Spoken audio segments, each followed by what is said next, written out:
Ненастная погода не помешала теплому приему. Перед самым турниром большие воронды принимают гостей. Спортивный праздник такого масштаба здесь проходит впервые. Для участия в турнире в большие воронды съехались дзюдоисты со всех школ Шатойского района. Всего около 100 спортсменов, почти каждый со своей группой поддержки.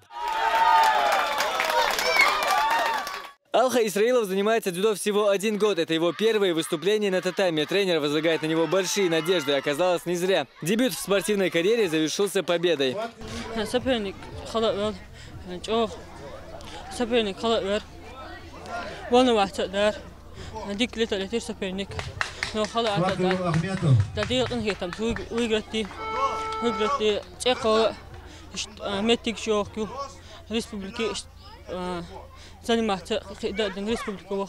Среди почетных гостей знаменитый уроженец села Большие Воронды Висит Асханов, участник 2 Олимпиад в Атланте и в Афинах, бронзовый призер чемпионата мира и 11-кратный обладатель Кубка мира по дзюдо признается, что давно мечтал о таких соревнованиях в своем родном районе. Те условия, которые здесь созданы, проводятся на хорошем уровне, и мне приятно находиться здесь среди своих земляков, смотреть эти горящие глаза этих детей, которые рвутся в бой. И будем надеяться, что эти дети вырастут достойными сынами Чечни.